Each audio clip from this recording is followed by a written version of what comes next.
So yan na guys, may huminto. So yan, buddy, isum-usum. Ayun guys, kinuha na yung electric pan. So ayan guys, ayan. Hindi natin alam kung sino yan. Panibagong araw, panibagong blessing. So ngayon guys, ay susubukan natin kung gaano nga ba kasip ang Katarman ngayong may town fiesta sila. Iiwan natin yung mga gamit na to at titingnan natin kung sa loob ng isang oras ay mawawala ito. Walang kahit na ano nakalagay, wala nakalagay na free or kahit ano pa man. So babantay natin sa loob ng isang oras at malalaman natin, titingnan natin kung mawawala ba yung gamit na to. Okay, tara, let's go! So ayan na guys, umpisa na ng ating social experiment. So para hindi tayo masyado makita, so nilagay natin sa more or less na sa ano ito, 300 meters to 500 meters. Ayan, gumamit tayo ng isang mahabang lens, ayan, 600mm, para makita natin at maklaro kahit gaano kalayo. Alright guys, so let's go, umpisa na natin. So pupunta ngayon doon yung kasama natin at iiwan yung mga gamit na ito. Let's go! So yan guys, kung patuloy ka pa rin nanonood sa video ito, inaanyayahan kita na mag-follow, i-share at mag-subscribe sa aking Facebook page at YouTube channel. So yan na guys, yan na. Tumawid na. So ilalapag na yan dyan guys sa ilang sandali lamang. So yan na guys, iniwan na nga. Ayan, so titingnan natin kung may kukuha ba. So yan na guys, may huminto.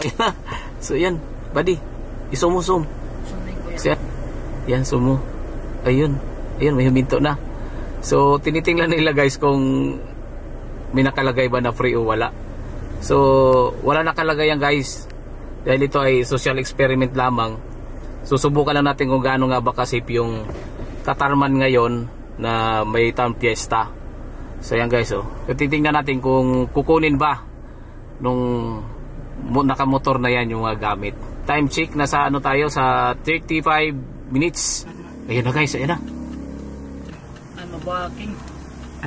Ayun guys, kinuha na yung electric pan. So yun guys, kinuha yung electric pan. So take note, iniwan lang natin dyan. Wala nakalagay na kahit na ano, no free or hand challenge. So basta iniwan lang natin. So yan guys, kinuha niya yung electric pan. So unsafe yung lugar na ito. So hindi basta-basta magtitiwala. Balik na yan guys. Iba naman, iba. O bumalik. Mau na, pero yung maliba lang nag-drive.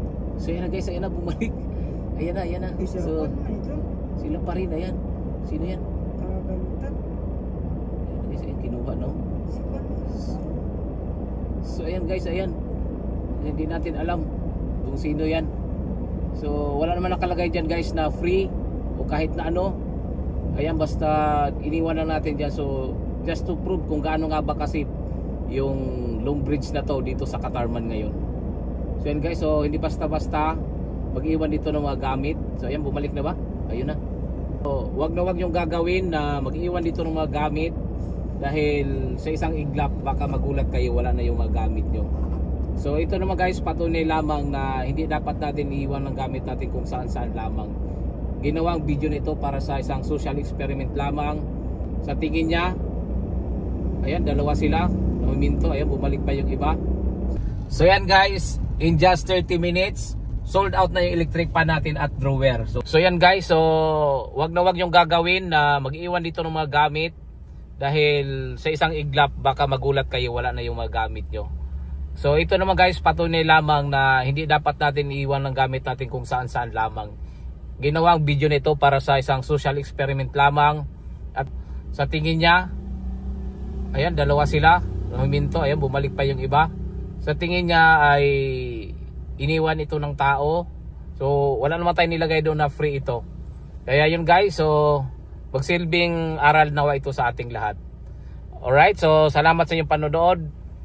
Maraming salamat din sa inyong patuloy na suporta at pagmamahal sa akin. So kung napanood nyo yung video na ito, inanyayahan ko po kayo na mag-follow, i-share at mag-subscribe sa aking Facebook page at YouTube channel.